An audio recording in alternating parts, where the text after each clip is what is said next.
부천 상록수교회 창립 3주년 이렇게 제가 초대를 받아서 기쁘게 생각합니다.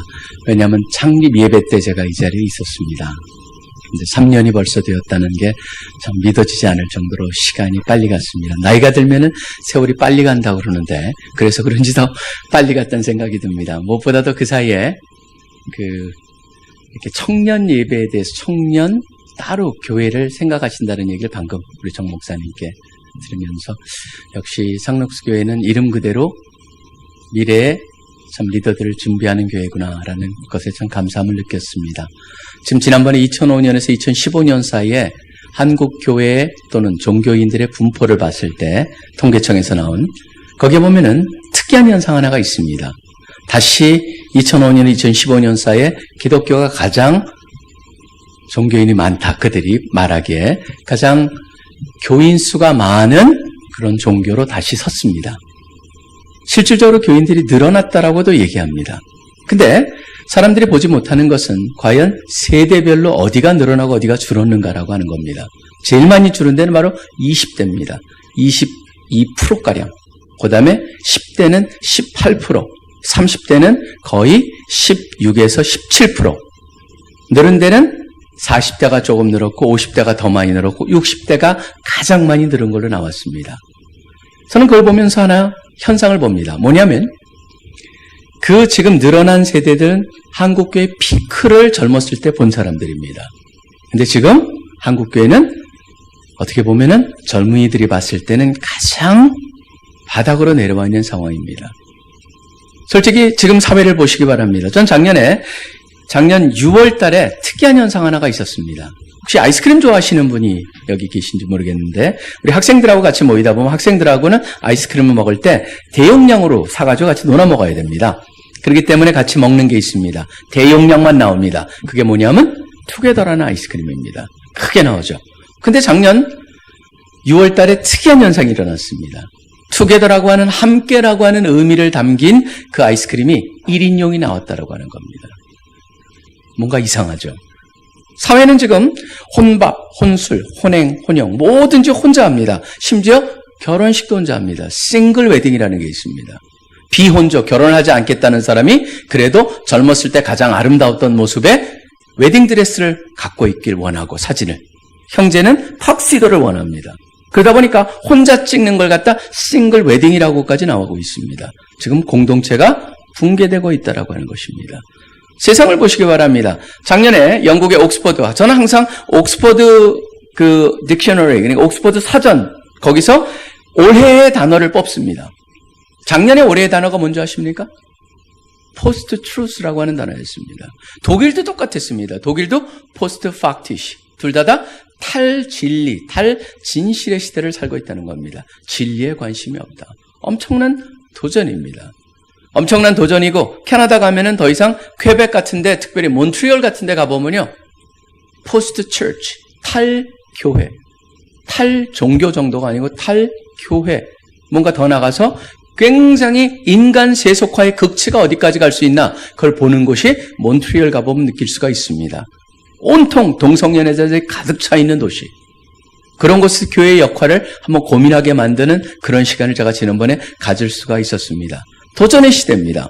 지금 우리 같은 경우에도 한국이 가장 위기의 시대라고 얘기를 합니다. 가장 엄청난 힘을 가진 G1, 미국, 그 다음에 중국이라고 하는 G2, 일본이라고 하는 G3, 그 다음에 러시아라고 하는 G5, 전 세계 5대 강대국 중에 4개가 지금 우리나라 주위에서 우리나라를 지금 어떻게 이 문제를 풀 것인가 고민하고 있는, 둘러싸여 있는 그 속에 살고 있습니다. 어디를 보아도 쉬운 게 없는 듯합니다.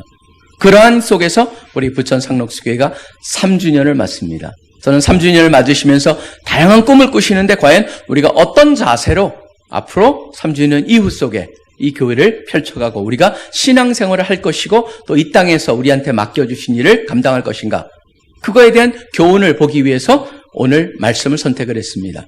사무엘상 17장은 너무나 유명한 장입니다. 사람들이 너무나 친숙하다 보니까 이게 일반 책의 책 제목으로도 쓰였습니다.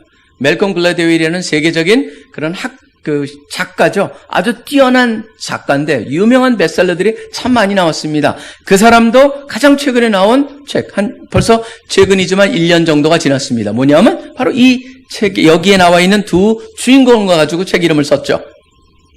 다윗과 골리앗이라고 하는 의미였습니다.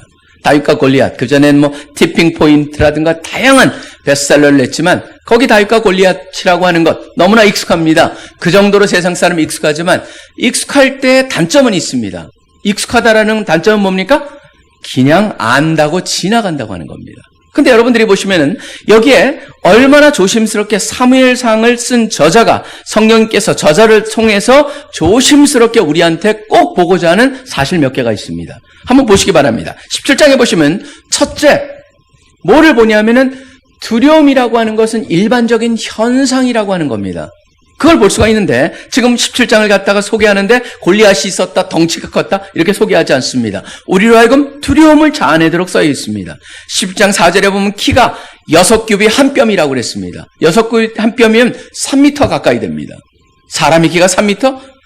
과연 등뼈가 그를 척추가 받칠 수가 없다. 그러면서 의견이 많았습니다. 심지어 사회 근방에서 발견된 사회본을 보면은 이거는 2m 10 정도로 줄여놓기도 했습니다. 그렇지만 단순한 키가 크다라고 하는 정도가 아니고 그 다음에 나옵니다. 뼈쩍 마른 게 아닙니다. 머리에는 노트구를 썼습니다. 노수로 철저히 무장을 했죠. 몸에는 비늘 갑옷을 입었는데 갑옷의 무게가 놋 5,000세계, 갑옷의 무게만 위에 걸치는 것만 57kg라고 말하고 있습니다. 덩치가 거대하다라는 걸 우리로 하여금 보여주고 있습니다. 그 다음에 다리도 놋각판을 쳤습니다. 빈틈이 없습니다. 어깨 사이에는 놋 단창을 맸습니다. 단창은 뭡니까? 던지는 겁니다. 영어로 말하는 javelin, 그래서 창이죠. 던지는 창입니다. 놋으로 만들어져 있습니다. 그 거대한 사람이 던졌을 때 이스라엘 사람의 방패는 무용지물일 것이다 라고 하는 소름이 끼치는 모습으로 그려줍니다. 그 다음엔 또 싸우는 날을 갖다 얘기합니다. 창을 들었는데 그 창날이 무게가 철로 돼 있는데 600세겔이라고 되어 있습니다. 그거만 6.8kg, 7kg 가까이 됩니다. 그걸 아주 휘둘렀을 때 과연 어떤 일이 일어났을까? 사람들이 두려움을 갖게 합니다. 근데 그 자가 나타나서 외칩니다. 너희 중에 한 사람이 나와라. 나랑 싸우자. 그 결과가 우리 전쟁의 이 전투의 결과를 결정하자라고 얘기합니다. 11절 한번 보시기 바랍니다. 흥미롭게 나타나 있습니다. 11절에 이렇게 요약을 합니다. 사울과 온 이스라엘이 블레 사람의 이 말을 듣고 놀라 크게 두려워했다라고 되어 있습니다. 저는 여기서 두려울 자를 보고 두려움이 느끼는 건 너무나 당연하다. 그런데 한 가지 우리로 하여금 특이하게 여러분이 사무엘상을 쭉 읽어오시다 보면은 이상하다라고 느끼는 게 있습니다. 이스라엘 사람들이 두려워하는 건 이해가 갑니다. 사울이 두려워하는 게 이해가 안 됩니다. 왜냐하면 9장에 보시면은 사울은 다른 사람보다 머리 하나가 큰 사람이라고 소개가 되어 있습니다.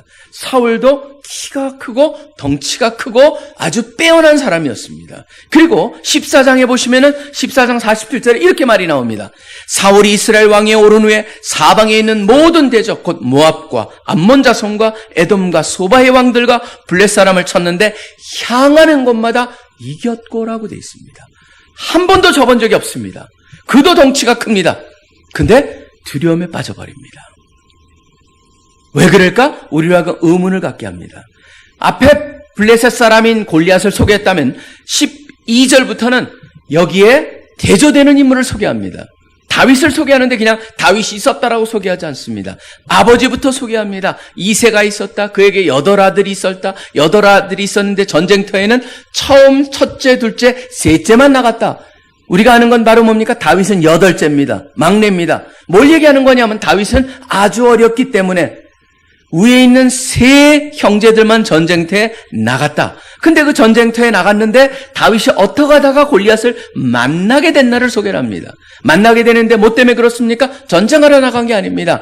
아버지가 형들을 위해서 심부름 시킨 겁니다. 나옵니다. 17절에 보면 곡식 한 에바와 떡 10덩이를 가지고 갖다 줘라 형들을 위해서. 그리고 형들의 지휘관들을 위해서 치즈를 갖다 줘라. 심부름 때문에 전쟁터에 가게 됐다라고 17절 18절부터 쭉 나옵니다. 다윗이 아버지의 말을 듣고 자기의 치던 양을 양치기한테 잘 맡기고 그곳에 도착을 합니다. 도착하는데 영화와 같습니다. 그때 또 골리앗이 나와서 똑같은 말을 반복합니다. 반복했더니 24절에 다시 한번 저자가 얘기를 합니다. 24절에 보면 이스라엘 모든 사람이 그 사람을 보고 골리앗을 보고 심히 두려워하여 그 앞에서 도망했다라고 되어 있습니다. 여러분, 두려움은 너무나 당연한 사람의 반응입니다. 두려움을 보고 두려워할 것은 너무나 당연합니다. 근데 흥미로운 게 있습니다. 성경에 보면요, 하나님께서 이스라엘 백성의 리더를 세우면서 이스라엘 백성들을 향하여서 주시는 말씀이 있습니다. 여호수아를 향해서도 기억하실 겁니다. 여호수아 1장 9절에 보면 그 유명한 말씀이죠. 강하고 담대하라. 두려워 말고 놀라지 말라. 네가 어디를 가든지 네 하나님 여호와가 너랑 함께 하시느니라. 두려워하지 말라라는 얘기가 나옵니다. 그리고 그 다음에 보면 내가 너랑 함께 한다는 말씀이 나옵니다. 그뿐만이 아닙니다. 이스라엘의 역사 속에서 가장 절망적인 순간, 여러분, 그게 이사야 보면요, 이사야서를 쭉 읽으시다 보면 39절을 봤을 때 39절은 뭐냐면 역사의 가장 바닥으로 떨어진 듯한 느낌을 받습니다. 완전히 쫄딱 망할 것이다. 다 빼앗길 것이다. 바벨론이 와서 너희를 완전히 거의 망가뜨려 버릴 것이다를 얘기하는 게 39장이 끝입니다. 근데 40장에 딱 가자마자 톤이 바뀌어 버립니다. 위로하라, 위로하라, 내 백성을 위로하라. 그러면서 여호와 하나님이 어떤 분이나 얘기한 다음에 그 다음에 40장 10절에 이런 말씀이 나옵니다. 그런 상황 속에서도 두려워 말라. 내가 너랑 함께 함이니라. 놀라지 말라. 내가 네 하나님 뱀이니라. 내가 너를 참으로 도와주리라. 참으로 내가 너를 갖다 굳세게 하리라. 나의 의로운 오른손으로 너를 붙들리라. 그 약속이 있어요. 왜 하나님께서는 어떤 상황 속에서 우리한테 두려워 말라라는 말씀을 하실까요? 거기에 대한 질문입니다. 왜 두려워하지 말라는 줄 아십니까? 흥미로운 게 있습니다, 여러분.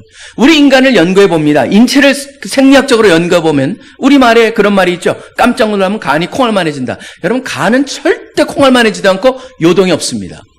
근데 깜짝 놀라거나 두려움에 빠지면은 한 곳에 커다란 변화가 일어납니다. 어딘 줄 아십니까? 바로 치매 걸리면은 일어나는 그 부분이 쪼그라듭니다. 치매 걸렸을 때 망가지는 부분이 우리 뇌에 있는 해마라고 하는 부분입니다.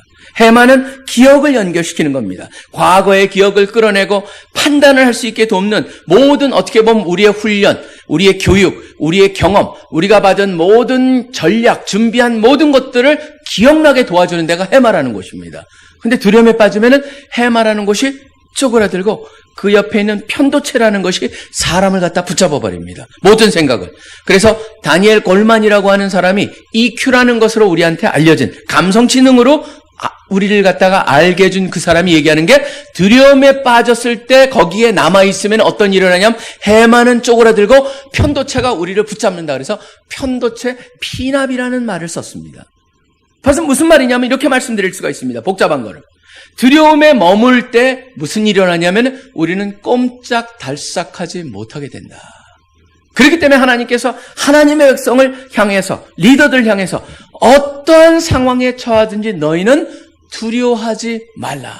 내가 너랑 함께한다. 임마누엘을 강조하고 계시는 것이죠. 자, 그렇다면 여기에 답이 있습니다. 한번 보시기 바랍니다. 사울과 다윗의 차이가 무엇일까? 왜 사울은 두려움에 빠졌을까? 왜 다윗은 두려움이 없을까? 자, 16장에 답이 나옵니다. 16장 13절을 보시기 바랍니다.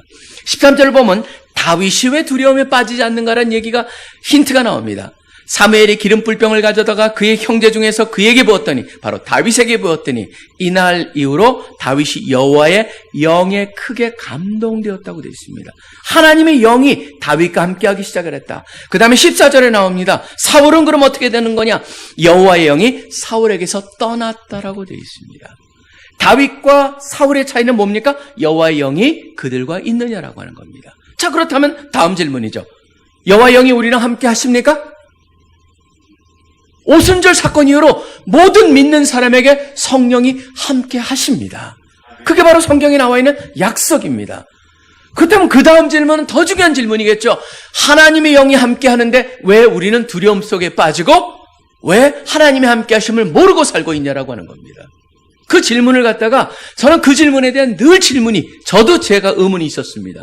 근데 지난번에 하버드 대학교 심리학과에서 한 실험을 합니다. 인간의 한 특성을 갖다 연구하는 거였습니다. 하버드 대학생을 한쪽에는 흰 유니폼을 입히고 한쪽에는 검은 유니폼을 입혔습니다. 4명의 흰 유니폼과 검은 유니폼이 농구공을 패스하는 것을 비디오로 찍습니다.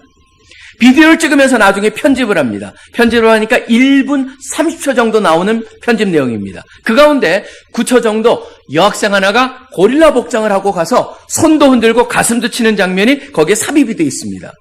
1분 3초 중에 9분이면 결코 짧은 시간이 아닙니다. 근데 이 비디오를 사람들한테 보여줬습니다. 보여주면서 이렇게 얘기했습니다. 여러분, 이 비디오 속에서 흰 유니폼을 입은 선수들이 농구공을 몇 번 패스하나 세어보십시오라고 했습니다. 끝났습니다. 그랬더니 사람들이 얘기합니다. 25번이요? 26번이요? 그거는 상관이 없었습니다. 다음 질문이 중요한 질문이었습니다. 혹시 이상한 거 못 보셨습니까? 그랬더니 사람들이 못 봤는데요. 근데 어떤 사람은 중간에 고릴라가 나왔어요. 그랬더니 고릴라를 못 본 사람들, 본 사람들이 확연히 나눠졌습니다. 세어봤더니 몇 명이 고릴라를 못 봤냐면 10명 중에서 4명이 고릴라를 못 봤습니다. 그 다음에는 똑같은 걸 갖다가 다른 사람한테 보여주면, 다른 무리한테 보여주면서 이번에는 복잡하게 요구를 했습니다. 흰 유니폼을 입은 선수들이 공중으로 농구공을 몇 번 패스하는지, 땅으로 튀겨가지고 몇 번 패스하는지 따로 세개했습니다. 이번에는 놀란 게 뭐냐면 고릴라를 못 본 사람이 10사람 중에서 7사람이 고릴라를 못 봤습니다. 거기서 이 사람들이 결론을 내립니다. 인간의 눈과 뇌의 차이를 보게 합니다. 여러분, 눈은 거짓말을 전혀 시키지 않습니다. 눈은 전체가 다 보입니다. 다 들어옵니다. 근데 뇌는 그 중에 일부만 선택적으로 잡습니다. 그래서 이 사람들이 만든 게 영어로 하면 inattentional blindness, 무관심 맹시라고 하는 것입니다. 관심 있는 것만 보인다고 하는 것이죠. 혹시 부부가 어느 곳에 다녀오신 다음에 뭐 봤는지 서로 얘기해 보십시오. 그러면은 뭐가 보입니까? 부부가 본 것이 서로 다릅니다. 남자가 본 것, 여자가 본 것, 그런 게 있었어 그럽니다, 남자들은. 여러분, 그게 뭐냐면 바로 무관심 맹시, 관심이 없으면 보이지 않는다. 이거를 영적으로 적용을 해보면은요, 하나님이 함께 하시고 성령이 함께 하시더라도 우리가 그 함께 하신 하나님한테 관심이 없으면 그분의 역사, 그분의 인도함에 우리가 둔감할 수밖에 없다라고 하는 것입니다. 그렇기 때문에 늘 함께 하시는 그 하나님, 그 하나님을 의지하고 신뢰하고 무엇보다도 관심을 가지면서 그 하나님을 경험하시면서 넉넉히 이기는 삶을 사시는 우리 부천 상록수교회 성도님들 되시기를 간절히 축원합니다. 두 번째가 또 중요한 게 있습니다. 두 번째는 뭔지 아십니까? 변하는 세상입니다. 지금 보면 얼마 전에도 우리나라의 그 변화를 지금 전 세계에서 알린, 요번에도 대통령 선거를 하면서도 계속 나온 말이죠. 제4차 산업혁명. 클라우스 슈밥이라고 하는 그 만든 사람이 그 언어를 가지고 보편화시킨 사람이 우리나라에 왔었습니다. 바로 월드 이코노믹 포럼이라는 WEF의 회장이죠. 71년부터 만들고 회장을 했던 사람인데 원래 4차 산업혁명뿐만 아니고요. 3차 산업혁명이라고 제레미 리프킨이라는 그 유펜이라고 하는 펜실베이니아 대학의 교수도 유사한 걸 얘기하고 있습니다. 세상이 완전히 변할 거라고 하는 겁니다. 지금 변화하는 것 중에 가장 커다랗게 나오는 게 뭡니까? 한번 질문을 던져봅니다. 지금 전 세계에서 가장 커다란 소매업을 하고 있는데 가게 하나도 없는 회사가 있습니다. 전체에서 가장 커다란 소매업을 합니다. 어느 회사입니까? 아마존.com이라는 회사입니다.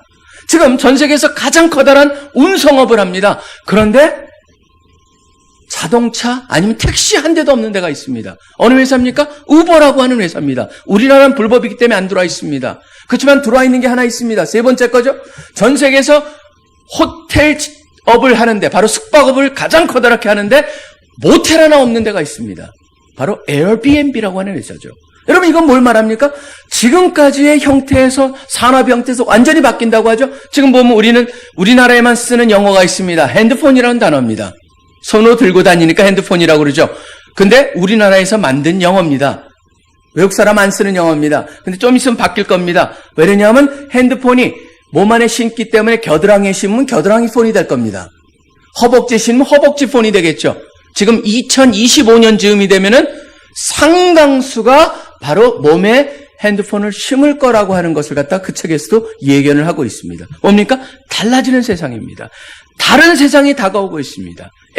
엘빈 토플러라고 하는 고인이 된 그분이 부의 미래에서 말했다시피 앞으로 다가오는 세상은 우리가 살아온 세상하고 너무나 다를 것이다. 그렇기 때문에 지금까지 살아오면서 얻은 경험과 지혜는 앞으로 세상을 살아가는데 도움이 되지 않고 오히려 부담이 될 수 있다라는 경고를 합니다. 그 속에서 한번 오늘 말씀을 보시기 바랍니다. 지금 그런 가운데서 모든 사람이 두려워하고 있는데 다윗 한 사람만 큰 소리를 치고 있습니다. 그 다윗을 보면서 사람들이 어떻게 반응하는지 보시기 바랍니다. 어떻게 반응한 줄 아십니까? 답을 드린다면 선입견, 편견, 고정관념을 가지고 대합니다. 보십시오. 28절에 보면 제일 큰형 엘리압이 나옵니다. 엘리압을 다윗을 향해서 얘기합니다. 다윗에게 노를 바라 화를 내면서 이르되 네가 어찌하여 이리로 내려왔느냐? 형들 심부름 때문에 아버지가 형한테 갖다 주라는 것 때문에 형들을 위해서 와 있습니다.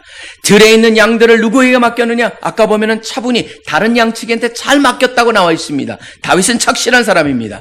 근데 그 다윗을 향해서 쏟아내는 말을 보시기 바랍니다. 나는 네 교만과 네 마음의 완악함을 아노니 그 다음에 뭐라고 합니까? 네가 전쟁을 구경하러 왔도다. 너같이 어린 것이 전쟁터에 나와 있는 거 보니까 구경하러 왔구나. 뭡니까?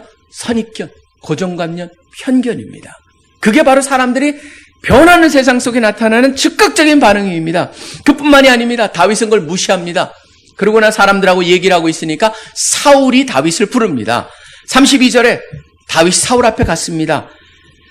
다윗 사울에게 말하되 그로 말미암아 사람이 낙담하지 말 것이라. 주의 종이 가서 저 블레셋 사람과 싸우겠다 하니까 사울이 다윗에게 또 그대로 선입견, 편견, 고정관념을 얘기합니다. 네가 가서 저 블레셋 사람과 싸울 수 없으니 너는 소년이야. 그는 어려서부터 용사임이라 라고 얘기합니다. 그러니까 다윗이 설득을 시작을 합니다. 양을 칠 때 사자나 곰이 와서 양 떼라 새끼를 물어가면 어떻게 했는가를 얘기합니다. 그러면서 주의 종이 사자와 곰을 쳤은즉 살아계시는 하나님의 군대를 모욕한 이 할례 받지 않은 블레셋 사람은 칠 수 있겠다고 얘기합니다. 그러니까 사울이 그래 그럼 가라 그러면서 37절에 보면 말을 그럴듯하게 합니다. 사울이 다윗에게 이르되 가라 여호와께서 너와 함께 계시기를 원하노라. 근데 빈말이라는 걸 금방 알 수가 있게 됩니다. 왜 그렇습니까? 가라 그러면서도 사울은 그 전쟁터에 나가서 그와 싸우려면 군복을 입어야 됩니다. 38절에 말합니다. 다윗은 군복이 없을 테니까 사울이 자기 군복을 다윗에게 입히고 노투구를 그의 머리에 씌우고 또 그에게 갑옷을 입히매. 여러분 이게 전형적으로 뭡니까? 머리 하나가 큰 그 사울의 갑옷 어린 다윗에게 입혔을 때 초등학생이 입은 아버지의 양복 같은 모습일 것입니다. 근데 고정관념, 편견, 선입견이 있는 사람들은요 그게 뭐가 잘못되는지 눈에 보이지 않습니다. 그러니까 다윗은 입어보는 척하다가 벗어버리고 자기가 익숙한 물맷돌 5개를 집어가지고 전쟁터로 나갔다고 되어 있습니다. 여러분 저는 지금 우리가 새로운 세상을 살아가면서 지금 청년들의 사역을 갖다 우리 상록수회가 또 준비를 하면서 늘 보셔야 될 건 뭐냐면 지금까지 되어왔던 교회는 이래야 돼. 교회 예배는 이래야 돼. 사실은요 그게 어디에도 성경에 나와 있지는 않습니다.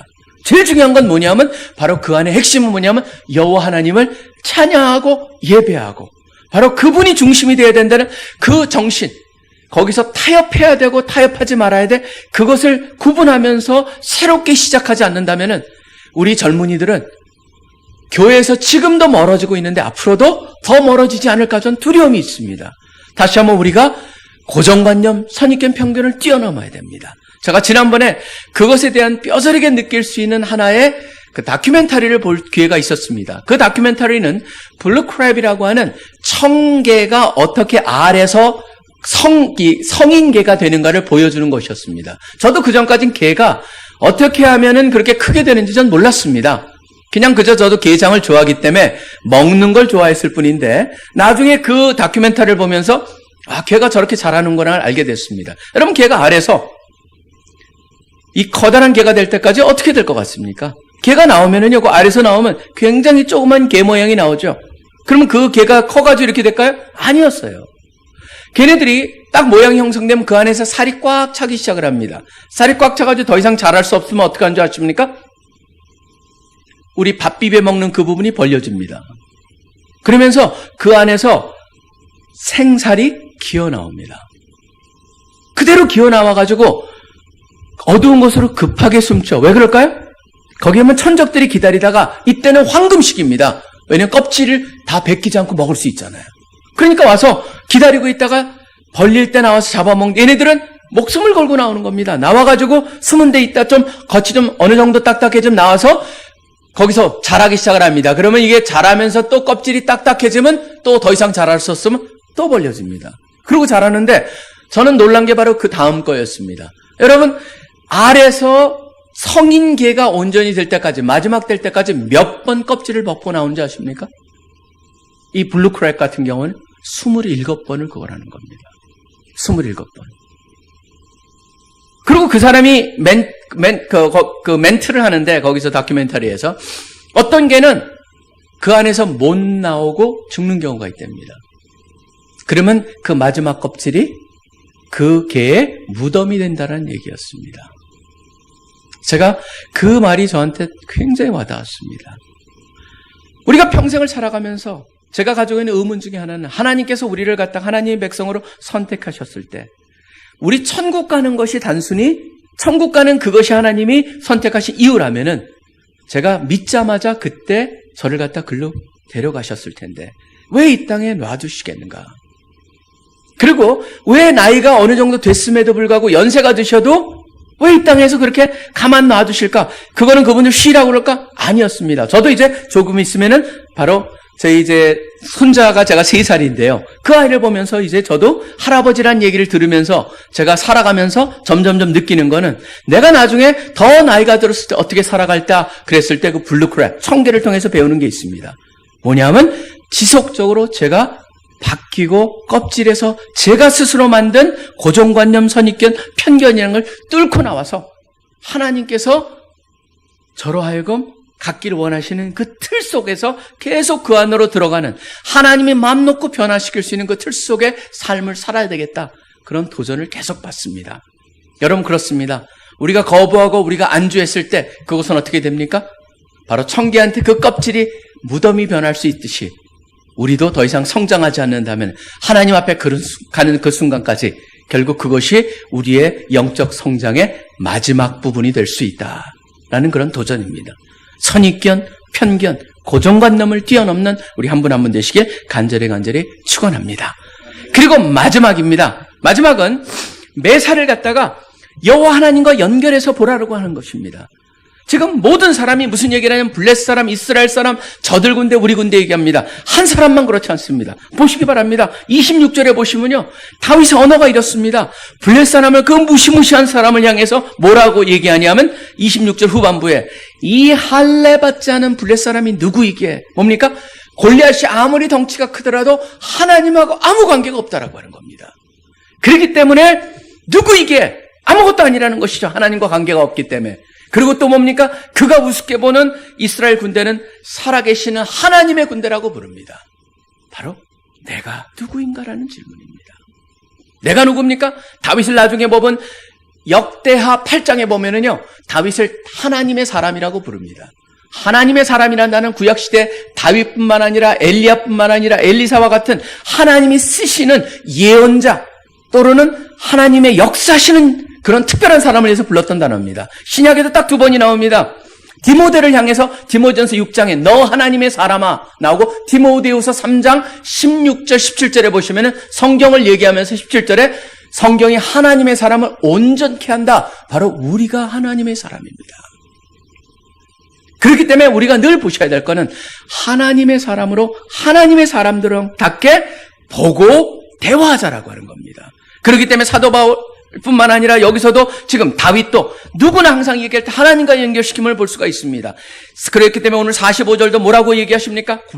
골리앗을 향해서 너는 칼과 창과 단창으로 내게 나아오거니와 나는 만군의 여호와의 이름 곧 네가 모욕하는 이스라엘 군대 하나님의 이름으로 네게 나아간다. 그 다음에 46절에 보면은 전쟁의 결과도 뭡니까? 전쟁의 결과도 여호와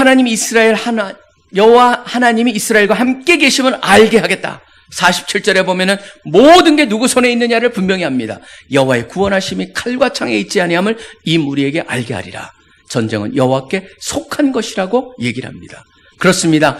우리의 인생이 주님의 손안에 있습니다. 상록수의 교회의 모든 것이 주님의 손안에 있습니다. 그렇기 때문에 모든 사고와 관점과 여러분의 계획과 여러분이 이루시고자 하는 모든 것이 하나님과의 연관성 속에서 그것을 확립하고 그 속에서 그 함께 하시는 하나님을 의지하시면서 도전하시면서 또 승리함을 맛보시는 우리 부천 상록수교회 성도님들 되시기를 간절히 축원합니다. 기도하겠습니다.